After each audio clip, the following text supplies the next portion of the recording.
Welcome, ladies and gentlemen, to this community showdown between the Cult of Sotek, who shall be led by the Rubber Duck of War, facing off against Zypher and the High Elves. It looks like it's going to be Larry versus Lizard Moses, who is going to be on the Velociraptor.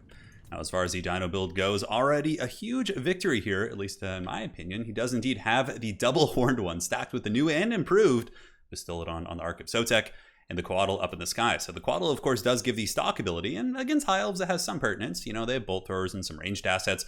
Also, just from a general planning perspective, one of the first things you do in multiplayer battles, go and look at your opponent's army, kind of develop a game plan much like you would in a sporting event. So in this case, you can't see the horned ones, can't see some of these other assets here, so you're kind of left wondering, and it does kind of change your game plan and force you to react a little bit faster. So the battle line here is going to be Saurus Warriors. It looks like the Quaddle up in the sky is going to be the standard variant, not the ROR. Double horn ones, although, do they have the stock right now? Yeah, it looks like they do. Unfortunately, the poor Ark of Sotek, this guy's been eating too many treats here, did fall behind out of the aura and is now visible. But nonetheless, the horned ones, which really are the big package that's being delivered, are still invisible. On top of that, we do have Chameleon Stalkers up in the hills, 1 and a 2. And Chameleon Stalkers is like a backline pressure piece. Pretty cool for sure. You can do the same thing with Chameleon Skinks, which are probably objectively, I don't know, a little bit better. But then again, if you do ambush a backline of like archers with Chameleon Stalkers or like an Eagle Claw Bolt Thrower, the Stalkers will do an exponentially better job at killing them quickly. So that gives your opponent less time to react with, let's say, cavalry units. Whereas if they were Chameleon Skinks, your opponent might be able to get some cavalry over there and have a little bit of a better engagement. So Lizard Moses is going to be rocking Flock of Doom, Pan's Impenetrable Pelt, as well as, I think, the new Curse. Yes, a Curse of Honorer has been changed in this patch, and it's actually pretty good now. It's a big AoE debuff, lowers your primary combat stats as well as speed. Cannot complain. So for the High Elf forces, who shall be led by Larry the Radiant, it's going to be a pretty solid front line of white lines, which I really like in this matchup. I feel like they're very good against pretty much all the Lizard infantry units. They do well against Temple Guard. They trade well against Saurus because of their armor, and they do also have missile resist against like cohorts, Chameleon Skinks, and all that sort of good stuff. Archers here in the backfield, bolt throwers for monsters, rangers on the flanks to help clear chaff, and it looks like it is going to be double Dragon Prince as well. A little bit undefended here in the backfield in terms of the bolt throwers, but overall, pretty cool stuff for sure. Also, a little quick thing, if you guys haven't seen the Rubber Duck of War, he is an awesome YouTube lad, and he does great multiplayer battles and streams and tournaments, all that sort of good stuff. So make sure to check him out. There will be a link in the comment section below, as long as I don't forget, which hopefully I won't. All right, guys, let's have some fun. So the bolt throwers here are shooting, going into the Quaddle. A very nice temp is coming down from Larry. She is able to get some free damage on the Quaddle.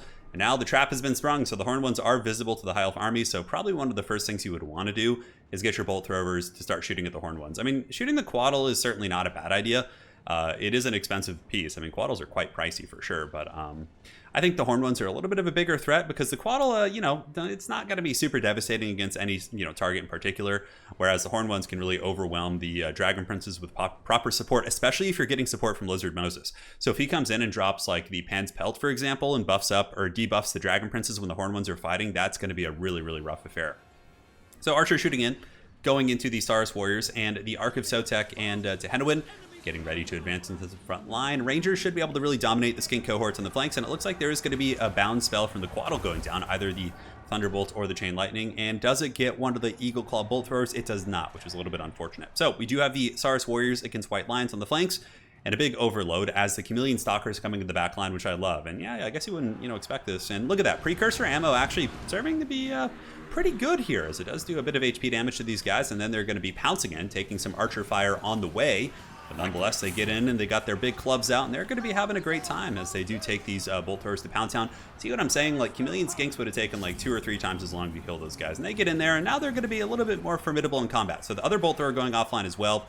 A little bit of a misplay there by the Elves to let their backline get compromised like that. But again, that's the advantage of stock. You look, you're like, okay, Chameleon Stalkers are kind of a new unit, not something you see terribly often, so it is something that I think you might be able to catch people off guard if you're expecting like artillery builds and things like that. Now the Dragon Prince is going to be coming back in and lancing down many of these poor Stalkers, doing some okay shock damage.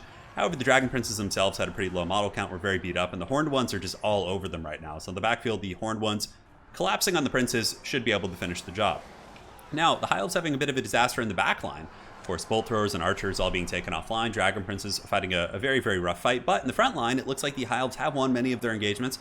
White Lines of Grace able to cut apart the Saurus Warriors. Rangers heavily dominating the Skinks on the flanks and then coming in to help clean up the Saurus. So the High Elves have had some pretty solid victories in that respect. And we'll see if it's going to be enough to keep them in the game here. But I guess it is a pretty even balance of power. Nobody's really in a clear state of advantage. This is how it looked in the very beginning. Although Lizard Moses being caught here could be a big saving grace for the Elves.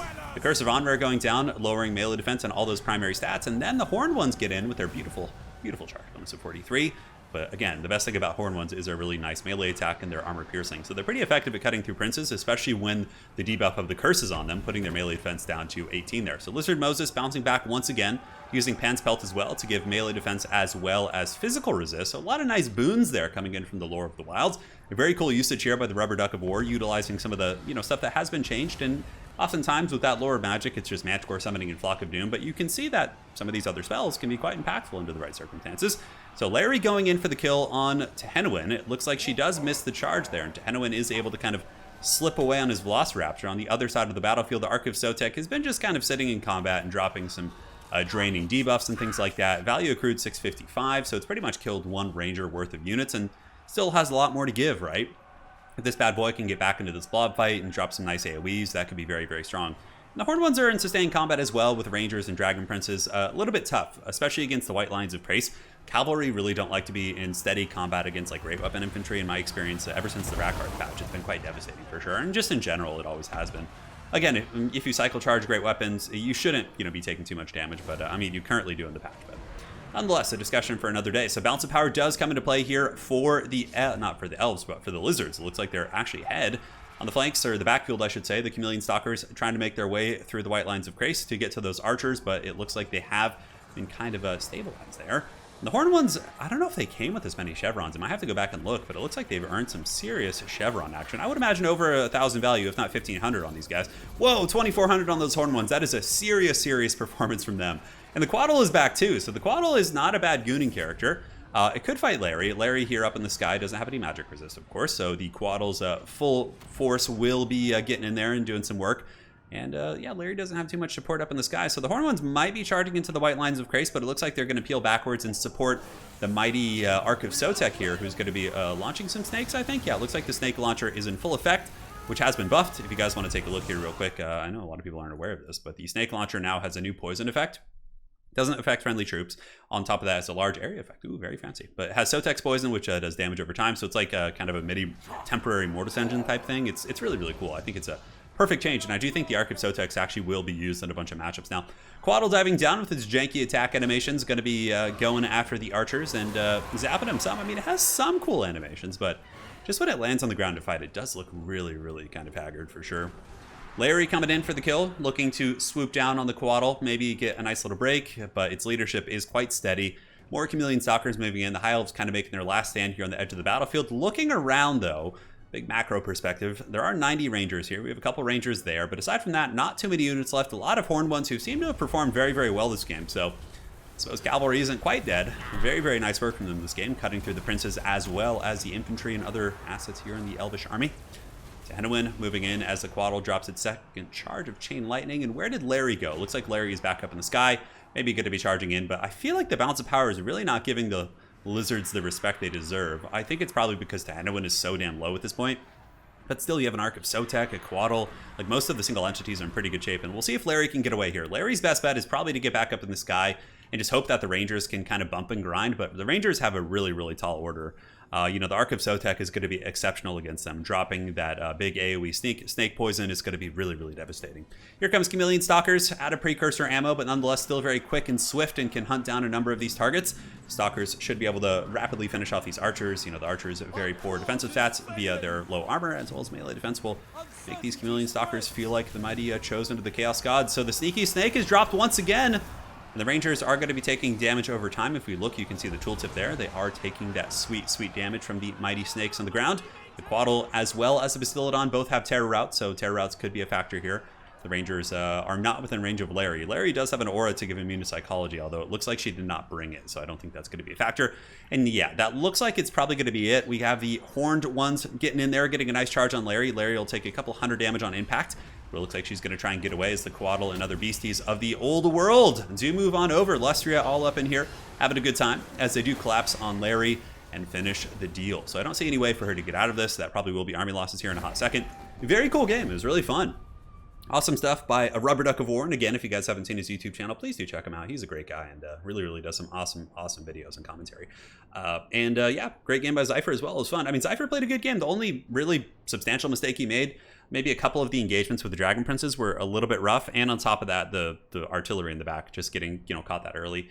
Like, for example, if the Rangers had just been sat in the backfield to, like, guard the artillery until, like, mid-game. But again, like, expecting Chameleon Stalker corner vanguards isn't, like, something that, is going to be super common, right? So I can totally understand. I would have made that mistake most likely too. But yeah, fun build. We got to see Lizard Moses with all his debuffs. The Horned ones were super big performers. 3,000 and 2,100. Then the Ark of Sotek was a great performer. Quaddle didn't quite pay for itself, but, it was a big target and kind of a distraction card effects of sorts. But yeah, it was a fun build. I do like the High Elf Army. I think it has some nice tools. However, I think Larry is not the way to go if you're not going like big monster. Yeah, like having Star of Avalorn and Earthblood for the Princes is nice, but I think Teclis is objectively better with a build like this. This build has a lot of synergies with nets via, 4 archers and 2 bolt throwers, and also cavalry love nets of Amnitalk, right? So you can lock down targets and charge them, so you get the charge bonus on their cavalry. Whereas Larry is better if you want to go like dragons, phoenixes, that type of thing. In my experience, like nobles on chariots. So I think just switching in Teclis here and, and cutting 1 white lion and maybe cutting the chevrons, getting a couple spears to defend your back line, and boom. Like, I think that high elf build is suddenly quite good. All right, my friends, thank you for watching. Hopefully you enjoyed. Thanks to a Rubber Duck of War for sending in this replay. Make sure to check them out again. And that is it for now. Take care of yourselves, and we'll see you next time.